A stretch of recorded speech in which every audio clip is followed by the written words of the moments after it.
जय गुरु जी। शिव महापुराण श्री रुद्र संहिता द्वितीय खंड दूसरा अध्याय शिव पार्वती चरित्र।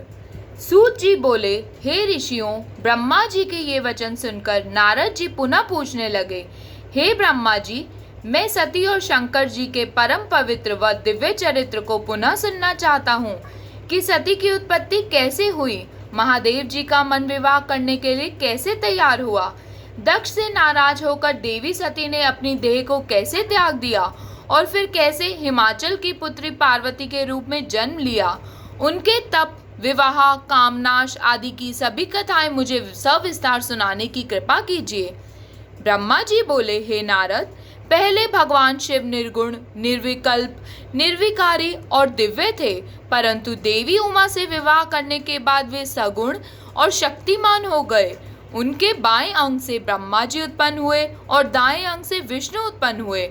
तभी से भगवान सदाशिव के तीन रूप ब्रह्मा, विष्णु और रुद्र सृष्टिकर्ता, पालनकर्ता और संहारकर्ता के रूप में विख्यात हैं। उनकी आराधना करते हुए मैं सुरासुर सहित मनुष्य आदि जीवों की रचना करने लगा।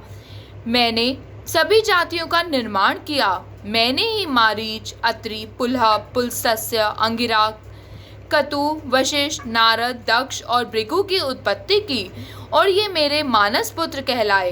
तत्पश्चात मेरे मन में माया का मोह उत्पन्न होने लगा। तब मेरे हृदय से उत्पन्न मनोहारी और सुंदर रूप वाली नारी प्रकट हुई। उसका नाम संध्या था। वह दिन में क्षीण होती, परंतु रात में उसका रूप सौंदर्य और निखर जाता। वह साय संध्या ही थी। संध्या निरंतर मंत्र का जाप करती थी। उसके सौंदर्य से ऋषि मुनियों का मन भी भ्रमित हो जाता था। इसी प्रकार मेरे मन से एक मनोहर रूप वाला पुरुष भी प्रकट हुआ। वह अत्यंत सुंदर और अद्भुत रूप वाला था। उसके शरीर का मध्यम भाग पतला था। वह काले बालों से युक्त था। उसके दांत सफेद मोतियों की चमक रहे थे। उसके श्वास से सुगंधी निकल रही थी। उसकी चाल मदमस्त हाथी के समान थी। उसकी आंखें कमल के समान थी। उसके अंगों में लगे केसर की सुगंध नासिका को तृप्त कर रही थी। तभी उस रूपवान पुरुष ने विनय पूर्वक अपने सिर को मुझ ब्रह्मा के सामने झुकाकर मुझे प्रणाम किया और मेरी बहुत स्तुति की। वह पुरुष बोला, ब्राह्मण, आप अत्यंत शक्तिशाली हैं। आपने ही मेरी उत्पत्ति की है। प्रभु मुझ पर कृपा करें और मेरे योग्य काम मुझे बताएं, ताकि मैं आपकी आज्ञा से उस कार्य को पूरा कर सकूं।